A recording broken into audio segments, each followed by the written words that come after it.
যে যেমন কর্ম করে আসিয়া এই চরাচরে কর্ম অনুসারে ফল পায়। পাইয়া মনুষ্য জন্ম জীব যদি করে পশু কর্ম পশুজনী হইবে নিশ্চয়।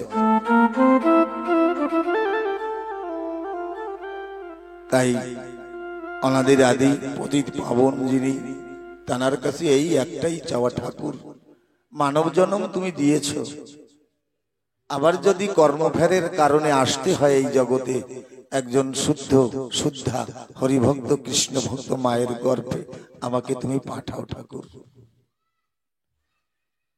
কেমন চরিত্র হওয়া দরকার? যেদিন তুমি এসেছিলে ভবে কেঁদেছিলে তুমি হেসেছিল সবে, এমন জীবন করিতে হবে গঠন, মরণে হাসিবে তুমি কাঁদিবে সারা ভুবন। এমন কিছু কর্ম ঠাকুর তুমি আমাকে দিয়ে করাও, যেমন আমি চলে যাবার পরেও আমার স্মৃতিটা ভেবে মানুষ আমার এমন কিছু সুকর্ম জগৎ থেকে করে যেতে হবে। কবির দাসের একটা দোহা আছে, পা पकड़ेছো हरि मिले, पा पकड़ेছো चैन, पा पकड़े तो सब कुछ मिले, पा पकड़ो दिन रैन। সকল পণ্ডিত বর্গ প্রশ্ন তুললেন, কেমন তুমি লিখেছো এই শ্লোকটা? পাপ করলে যদি হরি পাওয়া যায়, পাপ করলে যদি শান্তি পাওয়া যায়, তাহলে সকল নিশিদিন পাপ করতে হবে। কিন্তু অশ্বিনী কর্তার একটা গানের পদ আছে, ঝিটি মেরে বউটি শিখায় জানতে পারে ভাবুক যারা। প্রকৃত শাশুড়ি মা, সঠিক শাশুড়ি মা তারা নিজের মেয়েকে মেরে বৌমাকে শিখায়। তেমনি এরকম রসিক পিয়াসী ভক্ত জগতে আছে। তারা প্রশ্ন করলেন কবির দাসের কাছে, কিরকম শ্লোক নিয়ে? কবির দাস বলছে, আমি লিখেছি ঠিক, তোমরা পড়ো নাই, ঠিক মতন পড়তে জানো নাই। বলে কেমন? বলছে পাপ করলে হরি পাওয়া যায়, পাপ করেছো হরি মিলে। এইবার আমরা যদি ওইটা বলি, পা পাকড়ে তো হরি মেলে। যদি ভক্তের পাও ধরা যায়, ভক্তের চরণে ভিক্ষা চাওয়া যায়, যে একটু হরি ভিক্ষা দাও, আমাকে একটু কৃষ্ণ ভিক্ষা দাও, তাহলে ভক্ত যদি করুণা করে, ভক্তের চরণ যদি ধরা যায়, তাহলে পা পাকড়েছো হরি মিলে, পা পাকড়েছো चैन, पा पकड़ेছো सब कुछ मिले, पा पकड़ो दिन रैन। কোন মহতি সবাই গেলে, আমাদের এমপিপি 81 নম্বর গ্রামে নিতাইদি বলে একজন শ্রদ্ধেয় ব্যক্তি আছে, আপনারা চিনে থাকবেন। এক ভক্তের বাড়ি মহোৎসব হচ্ছে, ওখানে হরি নাম কীর্তন হচ্ছে, ডঙ্কা কীর্তন। না জানি ওনার মনের মধ্যে কি জেগেছে, এসে ওই ভক্তের চরণ ধুলিতে গড়াগড়ি যাচ্ছে। ছোট্ট নয় বড় নয়, সবার চরণ ধুলি ধরে কি যেন চাইছে, যে জীবনে এত কিছু করলাম, ধন অর্জন, বিষয় বৈভব, মান সম্মান, কিন্তু কোনোটাই আমি তৃপ্তি পাচ্ছি না। আমাকে একটু শান্তি দাও তোমরা, আমি যাতে মরার আগে একটু তৃপ্তি লাভ করে যেতে পারি, মানব জীবনের স্বাদটা গ্রহণ করতে পারি। পরে ওনাকে গ্রামের সকল যারা বৃদ্ধা ব্যক্তিগণ জিজ্ঞাসা করলো যে দেমশাই, আপনি তো সুন্দর জামা পরিধানে প্যান্ট পরা, কি মনে করে ভক্তের চরণে গড়ালেন? বলে এ তো বলে বুঝাতে পারবো না। যেদিন থেকে আমি ওই ভক্তর চরণে এই দগ্ধীভূত দেহকে গড়িয়েছি, ওই ভক্তের চরণ ধুলি লাগিয়েছি, সেই দিন থেকে আমার দেহে কেমন যেন একটা অনাবিল শান্তি অনুভব করছি। তাই যতদিন জগতে আছি ভক্তের চরণের ছায়ায় থাকতে হবে, চরণ ধরতে হবে, প্রণাম করতে। গুরুচাঁদ ঠাকুর বলছে, প্রণাম করতে কিসের লাজ, দিয়ে রাখ দেবে কাজ। এই যে প্রণাম যে প্রথাটা কেন তৈরি করেছে বৈষ্ণব কবিগণ, বৈজ্ঞানিকগণ? ও মায়েরা, আপনারা তো পাটা পুতো ব্যবহার করেন না, আমার মাও করে। আমার মাকে জিজ্ঞাসা করছিলাম, মা এখন তো গ্রাইন্ডার হয়েছে, আধুনিক যুগ, তো পাটা পুতো কেন ঠেলো? এই পাটা পুতো ঠেললে আমার এই মায়ের এই দুই সাইডে একটা বস্তু আছে, সেই বস্তুতে যেখানে গর্ভ ধারণ হয় সেই গর্ভ ধারণের জন্য শক্তি প্রদান করে। এইবার যদি ওইভাবে পাটাপুতা ঠেলা হয় তাহলে সেই শক্তিটা অর্জন হয়। তাই আগের দিনে বৈজ্ঞানিক সাধু গুরু বৈষ্ণব যারা ঋষিগণ তারা এই সিদ্ধান্ত করে গেছে। আমরা কেউ কি জানি মায়েরা কেন কান ছিদ্র করে, অলংকার পরে? কেউ কি জানি না। নকুল বিশ্বাস একটা উক্তি দিয়েছে, যদি ছিদ্র করাটা শাস্ত্রের বিধান হতো তাহলে গর্ভ থেকেই মায়েদের নাক কান ছিদ্র হয়ে আসতো। যেহেতু মানে নাই উনি, যেটা শাস্ত্রের বিধান না, শুধুমাত্র জগৎবাসীর একটা লোকাচার। আমরা একই জানি, এই ললাটে মধ্যস্থলে সিঁদুর কেন করি, শঙ্খ কেন করি? আমাদের দরকার, আমাদের যারা গুরু আছেন তাদের এই সিদ্ধান্তগুলো জানানো দরকার, কিন্তু তারা জানায় না। এই কর্ণটা যদি একটা লক্ষ্য করেন, স্কুলে গেলে যখন ছোট ছিলাম, পাঠশালায় গিয়েছি, তখন স্যাররা পড়াশোনা যদি না হয়, যেমন হোমওয়ার্ক যদি না হয়, স্যাররা কিন্তু অন্য কোথাও ধরবে না, কানটা ধরবে। কারণ বৈজ্ঞানিক একটা সিদ্ধান্ত আছে, এই কানটা যতবার ধরা হবে, এই কানটায় যত আঘাত করা হবে, তখন দৃষ্টি শক্তি ততদিন প্রখর থাকবে। বৈজ্ঞানিক মত আমরা জানি না। তাই মায়েদের এই কান ছিদ্র করে এখানে 10 গ্রাম হোক, 5 গ্রাম হোক, 3 গ্রাম হোক একটা ওজন মানে অলংকার ঝুলায়, যাতে মায়েদের দৃষ্টি শক্তিটা প্রখর থাকে। বৈজ্ঞানিক মত বাবা, এ কোনো বানানো কথা নয়, বেদের কথা। তাহলে আমাদের এই তত্ত্বগুলো জানতে হবে, প্রকৃত কর্ম কি আমাদের। হরি পূজা হতে শ্রেষ্ঠ হরি ভক্ত সেবা, যেবা করে সেই সেবা তার তুল্য কেবা, তাই করে মতুয়ারা সেবা মহোৎসব, কীর্তন আনন্দে মগ্ন হরি হরি রব। হরি পূজা কৃষ্ণ পূজা হতে এই ভক্তের পূজা হলো বড়। এই ভক্তের পূজা যদি করা যায় তাহলে এই বাসনা পূর্ণ হয়। একে ফজলুল করিম বলে একজন মুসলমান কবি ছিলেন বাংলাদেশে, ফজলুল করিম। ওনার একটা কবিতা আছে, কোথায় স্বর্গ কোথায় নরক, কে বলে তা বহুদূর, মানুষেরই মাঝে স্বর্গ নরক, মানুষেতে সুরাসুর। রিপুর তারণে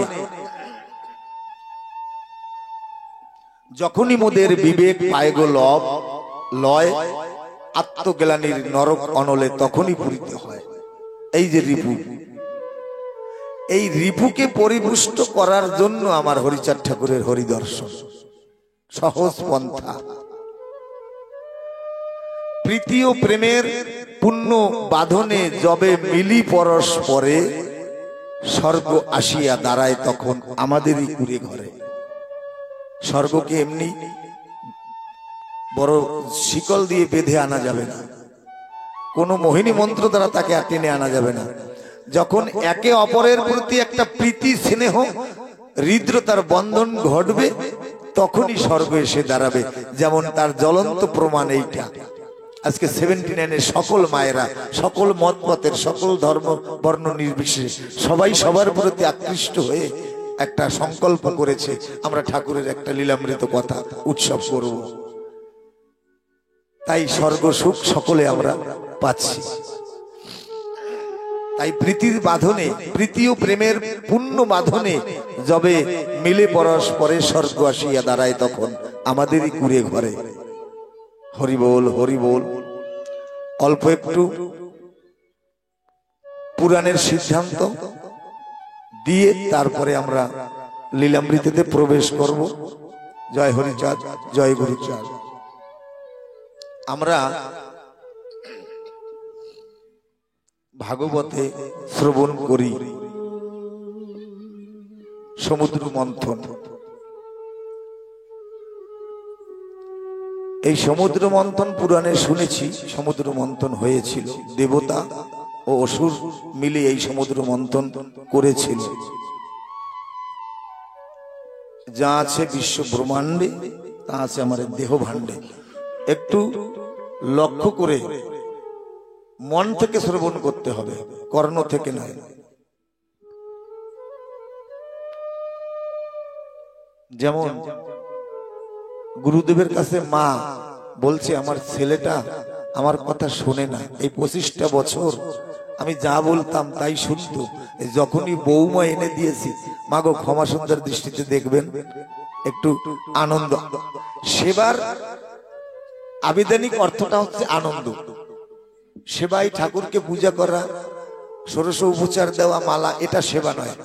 আমি কেমন আমার আচরণ হলে ঠাকুর আনন্দ পাবে, সেইটা হলো সেবা। হরি বল। আমরা যে ঠাকুরের জন্য নৃত্য করি ওটাও ঠাকুরের আনন্দের জন্য। তাই যদি একটু আনন্দ উল্লাসিত ভাব হয় ওটাও ঠাকুরের সেবায় পরিণত হবে। তাই আমরা একটু তাই আনন্দ করব। মা গুরুদেবের কাছে বলছে বাবা ছেলেটা আমার কথা শোনে না। যখনই নববধূ প্রণয়নী প্রেয়সী বৌমা এনে দিয়েছি সেখান থেকে আর আমার কথা শোনে না।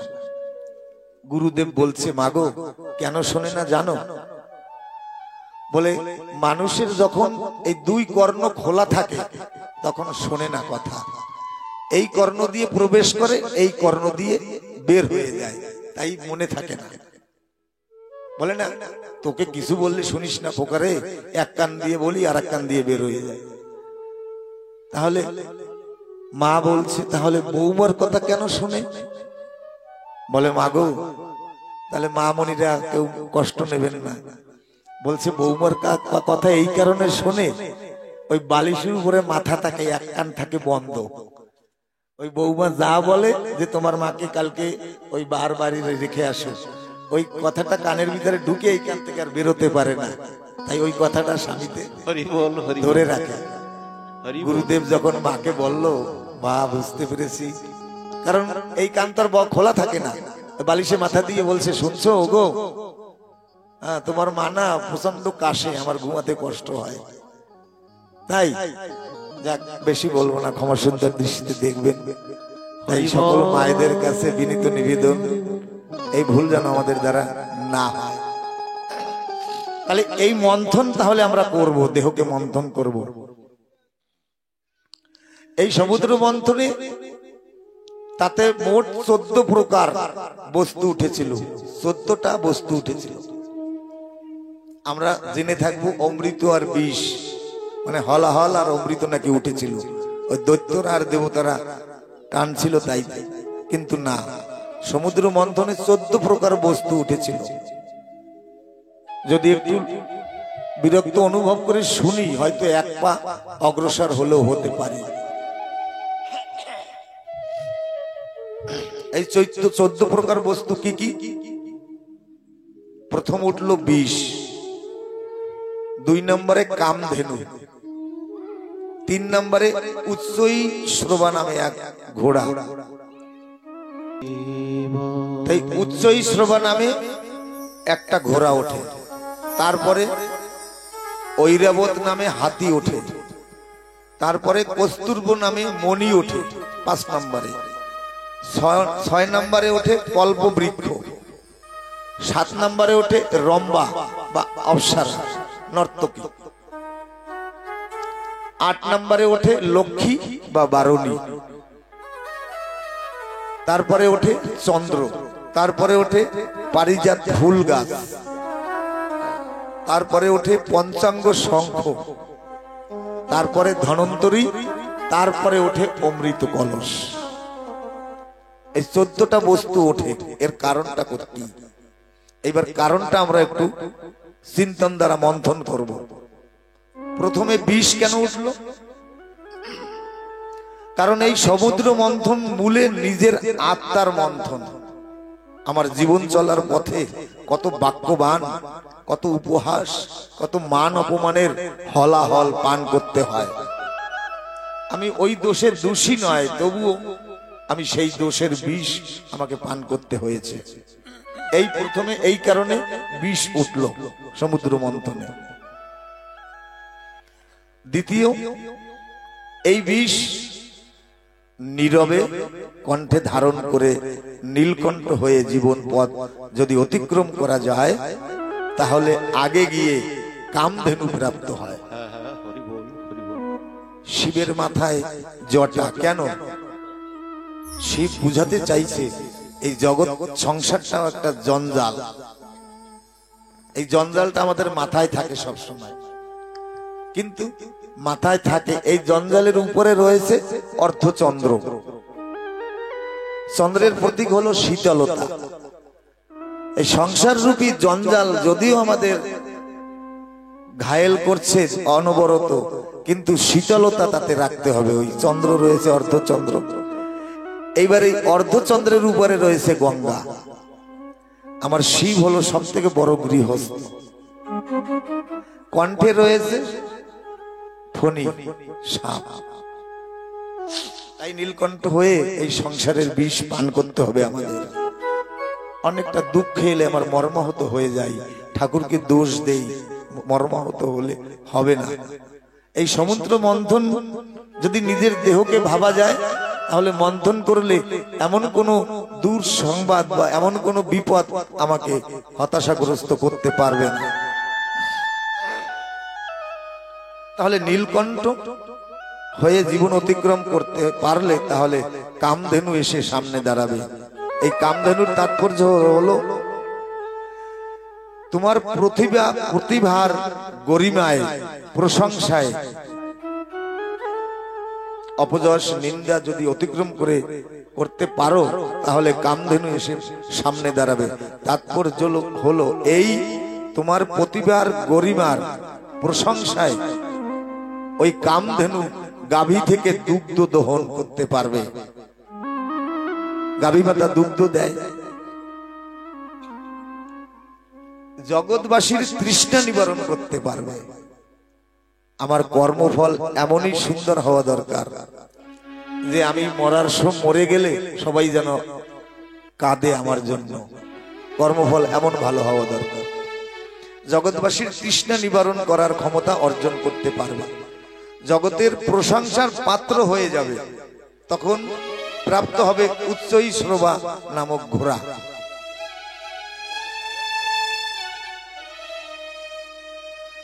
তখন প্রাপ্ত হবে উচ্চৈ শ্রবা নামক ঘোড়া। জগতের মান অপমান সহ্য করে কামধেনু প্রাপ্ত করে কর্মকে জিততে পারলে, জিতে নিলে তারপরে যে কোনো কর্মে দৃঢ় সংকল্প দুরন্ত গতি প্রাপ্ত হবে। আজকে এত বড় অনুষ্ঠান, এত বড় সংকল্প, এত বড় টার্গেট, এই মায়েরা কিন্তু সমুদ্র মন্থনের ভিতর দিয়েই চলছে। তাই আজকে এই সুপরিণতিটি সামনে এসে দাঁড়িয়েছে। এইবার যে কোনো কর্মের দৃঢ় সংকল্প দুরন্ত গতি প্রাপ্ত হবে, দ্রুত গতির ঘোড়ার মতো। এইবার সংকল্প নামক গতিতে বিজয় প্রাপ্ত হবার পরে এসে দাঁড়াবে ঐরাবত, মানে হাতি। মানে সংঘর্ষ উপরে বসার স্থান। আমার কোন মা বলতেছিল নেপোলিয়ন বোনাপার্ট সারা বিশ্বকে জয় করেছিলেন। ওর মা একদিন জিজ্ঞাসা করছে, বোনাপার্ট এত বড় বলিয়ান রাজা তুই সারা বিশ্বকে জিতে নিয়েছিস কোন শক্তির বলে? নেপোলিয়ন বলেছিল, আমার ডিকশনারিতে, আমার অভিধানে নো মানে না শব্দটা নাই মা, আমি না বলতে শিখিনি। এই অদম্য শক্তির অধিকারী যদি এই দেহরূপ সমুদ্র মন্থন করা যায় তাহলে তার জীবন থেকে ইম্পসিবল, নো, না, হবে না, করতে পারবো না, আমার দ্বারা সম্ভব নয় উঠেই যাবে। তার মধ্যে এক আত্মবিকাশ, এক কনফিডেন্স, এক আত্মবিশ্বাস জন্মাবে। শুধু এই সমুদ্র মন্থনকে যদি মন্থন করা যায় দেহকে, তাহলে এই ঐরাবত এসে সামনে দাঁড়াবে। সংঘর্ষের উপরে বসার স্থান, সবার উপরে সম্মানের আসন, হাতি যখন গ্রামে আসে সকল মায়েরা বরণ ডালা নিয়ে বরণ করতে আসে। এই বলে সিদ্ধিদাতা গণেশ এসেছে। তোমাকে দর্শন মাত্র মানুষের কামনা পূর্ণ হবে, কিন্তু অন্যদিকে কুকুর স্বভাবের কিছু মানুষ রূপী কুকুর পিছনে ঘেউ ঘেউ করবে,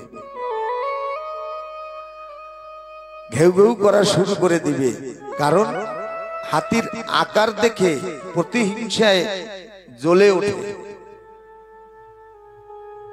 ডাকে না পিছে পিছে, ডাকে যখন সমাজে মানুষ তোমায় শ্রদ্ধা ভক্তি করবে, এই জাতির কিছু মানুষ রূপী কুকুর তোমাকে তখন পদানত করার চেষ্টায় অবিরত জাগ্রত থাকবে। মেনে নিতে মোটেই পারবে না। কোন মানুষ আমরা অপরের দুঃখ দেখে দুঃখী হই, কিন্তু অপরের সুখ দেখে সুখী হতে পারি না। তখন ঈর্ষা জাগে মনে। ওর দুটো বাংলা আছে, একটা কার আছে, ভালো ব্যবসা আছে, ও মা বাবাকে ভক্তি করে, সবাই ওকে ভালোবাসে, সহ্য করতে পারবো না। কিন্তু একজন অপাইজ ব্যক্তিকে পথে দেখলে তখন উদারতা জাগে, খুব দুঃখ জাগে, ধার্মিক ব্যক্তি হয়ে যাই, তাকে অর্থ দান করি। কিন্তু একজন সুখী ব্যক্তিকে দেখে গর্ব অনুভব করি না, আমার ভাইয়ের ব্যবসা বাণিজ্য ভালো চলছে, সুন্দর, ঠাকুর তুমি ওকে আরো দাও। এ প্রশংসায় আমরা মগ্ন হতে পারি না। তাই হাতির শীর্ষে যখন তুমি বসবে, কিছু মানুষ আছে পশু স্বভাবের, তারা সহ্য করতে পারবে না। মানবতার পথে প্রতিবার হাতি যখন পরম্পরা রক্ষার্থে মানব ধর্ম প্রচার করবে, এই জাতীয় বাধা এসে পথ অবরোধ করবে। হাতি এসেছে বলে কুকুরের দুঃখ নয়, দুঃখ হলো এই হাতিকে এত সম্মান কেন করে।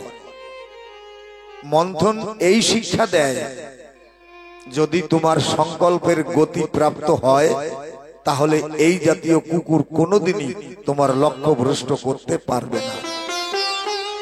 এই জন্য মহাজন বলে, স্বদেশে পূজ্যতে রাজা বিদ্যমান সর্বত্র। রাজা ধনবান দেশে পূজনীয় হয়, পূজা পায়, কিন্তু বিদ্যমান ব্যক্তি, কাণ্ডজ্ঞান ব্যক্তি, জ্ঞানী ব্যক্তি সর্বদেশে তাকে শ্রদ্ধা ভক্তি করে। এরপর হলো কস্তুরব মণি, যা থাকে শ্রীহরি বিষ্ণুর মাথায়। মণি শ্রীহরি বিষ্ণুর মাথায় থাকে। যদি তুমি শুদ্ধ বিচারের ঊর্ধ্বে উঠে সমদর্শন, সর্বজীবে সমভাবে দর্শন হয়, তাহলে ওই মণির মতন সব মানুষের মাথায় স্থান পাবে। আজকে আমি ধুলায় পতিত মানুষ, প্রাসঙ্গিক আলোচনা বলতে হয়। আমার শব্দকোষে এমন কোন শব্দ নাই যা দিয়ে আপনাদের সাজাবো। তবুও না জানি কোন কর্মফলের কারণে আমাকে এত উচ্চ আসন দিয়েছেন। ওখান থেকে যখন আসি তখন আমার স্বামী বিবেকানন্দের সেই কথাটা মনে পড়ে যায়। সনাতন ধর্মের সেই যে বিশ্বের সম্মেলন হয়েছিল সুদূর ভয়েস অফ আমেরিকায় শিকাগো শহরে, সেখানে স্বামীজিকে বক্তৃতার পরে উচ্চ আসন দিয়েছিল সম্মান করে। অনেক দেশের সাংবাদিকরা স্বামীজিকে ওই চেয়ারে বসতে দিয়েছেন। স্বামীজি ওই চেয়ার প্রত্যাখ্যান করে মৃত্তিকায় অবস্থান করলেন। সাংবাদিকরা বললেন, আপনি চেয়ার ছেড়ে মাটিতে কেন বসেছেন? স্বামীজি বলল, ওই চেয়ারে বসলে কোন সময় যশমানের ঘূর্ণিঝড় এসে আমাকে ফেলে দিতে পারে, কিন্তু মাটি মানে মা, মায়ের কোলে যদি কোনো সন্তান বসে, তাকে কোনো ঘূর্ণিঝড় কোনো আতঙ্কে তাকে ফেলাতে পারে না। আমার একটু কষ্ট হয়, আমি সেই ধুলার মানুষ, আমি ভক্তের চরণের সাথে মিশে থাকবো, তবু আপনাদের কৃপা কণায় আমাকে সেই উচ্চ আসনে বসিয়েছেন। কেন? আমাকে দিয়ে ঠাকুর সেই সমুদ্র মন্থন করিয়েছিলেন। এই কস্তুরবা মণি শ্রীহরি বিষ্ণুর মস্তকে থাকে। তখন কল্প প্রাপ্ত হবে যদি এই আসন একবার পেয়ে যাও, জনসাধারণ যদি মেনে নেয়, তখন কল্প বৃক্ষ জীবনে প্রাপ্ত হবে, জীবন কল্প বৃক্ষে পরিণত হবে। তখন কারো কাছে কিছু চাইতে হবে না, তুমি যাহা মনে ভাববে তাহাই হবে। কল্প বৃক্ষ যেমন যা চাওয়া যায় তাই পাওয়া যায়, মানুষও কল্প বৃক্ষ হতে পারে যদি এই দেহরূপ সমুদ্রকে মন্থন করে পুঙ্খানুপুঙ্খভাবে জীবন অতিবাহিত করে। বর্তমান ভূত ভবিষ্যৎ তোমার বশীভূত হবে, তোমার দ্বারা জগৎ উপকৃত হবে। এইবার পরীক্ষা, এই বস্তুগুলো পাওয়ার পরে আসবে জীবনে পরীক্ষা। এইবার কি উঠলো? রম্ভা মানে অপ্সরা, স্বর্গের অপ্সরা উঠেছে, মানে বাসনা, যশমান, প্রতিষ্ঠা। এই হলো শুকরের বিষ্ঠা। সাধু হওয়া কষ্ট বটে, নষ্ট হওয়া যায় সহজে। এই যশমান এমনই একটা বস্তু, এ রোগে যদি কাউকে ধরে, বড় বড় মুনি ঋষি তারাও ধরায় পতিত হয়েছে এই যশমানের তাড়নায়।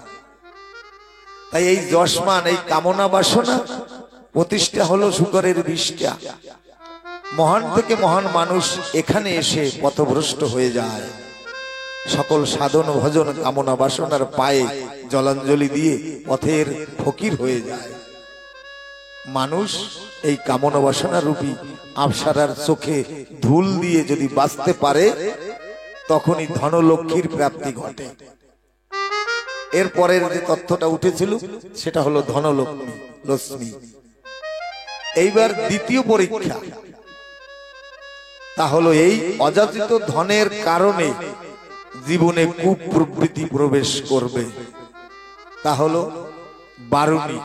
এরপরের তত্ত্বটা বারুণী।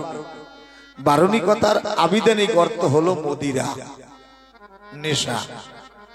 আজকে মতুয়ারা বারুণী স্নানে এত মাতোয়ারা কেন হয়? আমার হরি ঠাকুরের সেই দিন শ্রীহরি বারুণীকে আশীর্বাদ করেছিলেন, লক্ষ্মী অংশে জন্ম তার, কিন্তু লক্ষ্মীকে মোহিনীকে গ্রহণ করলেন শ্রীহরি বিষ্ণু, বারুণীকে প্রত্যাখ্যান করলেন।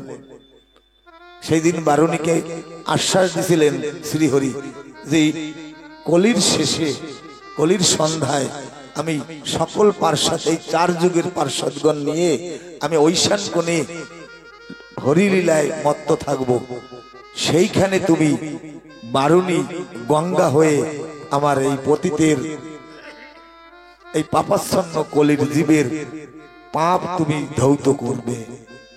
সেই দিনের বারুণী ঠাকুরের আশীর্বাদ প্রাপ্ত হয়েছিল। এত যুগ ছিল সমুদ্রে গর্ভে, এই হরিলীলায় তিনি এসে ওরাকান্দিতে বারুণী রূপে দর্শন দিয়েছে।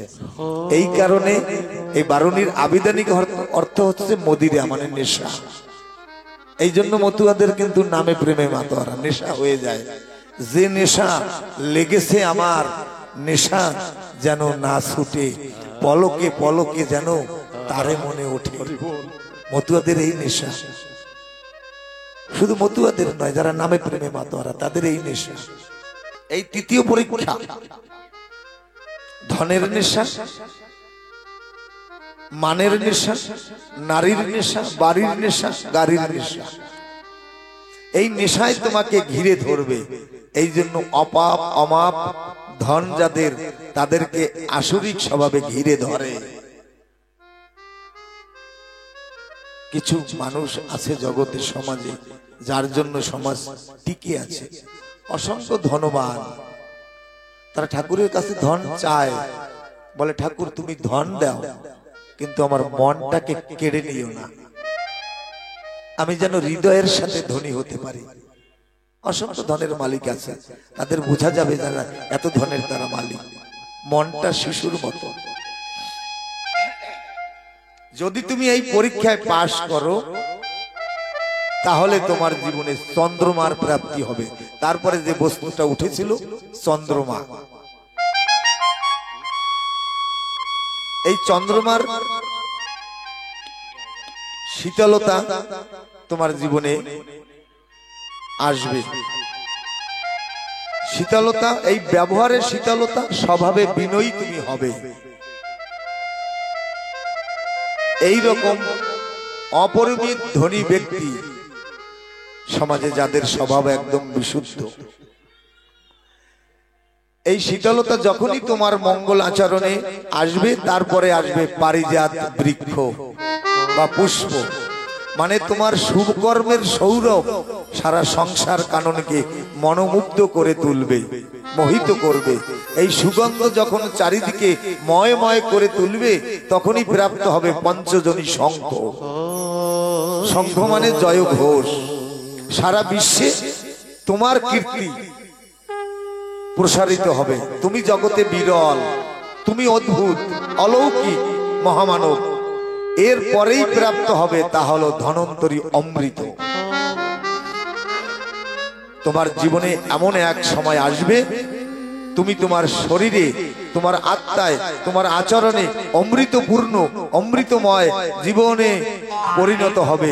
দুঃখী তাপী, রোগী ভোগী সকলে তোমার কৃপায় মুক্তি লাভ করবে। তাই হলো সমুদ্র মন্থনের মূল মাহাত্ম্য। মানুষ যদি হতে চাও, মানুষ যদি হতে চায়, মানুষ হতে পারে এই সমুদ্র মন্থনের সাধনায়। আমার ঠাকুর তাই বুঝিয়ে গিয়েছিলেন।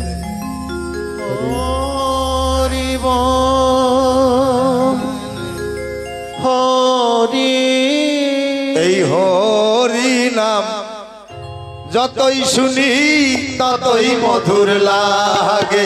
এই হরি নাম যতই শুনি ততই মধুর লাগে।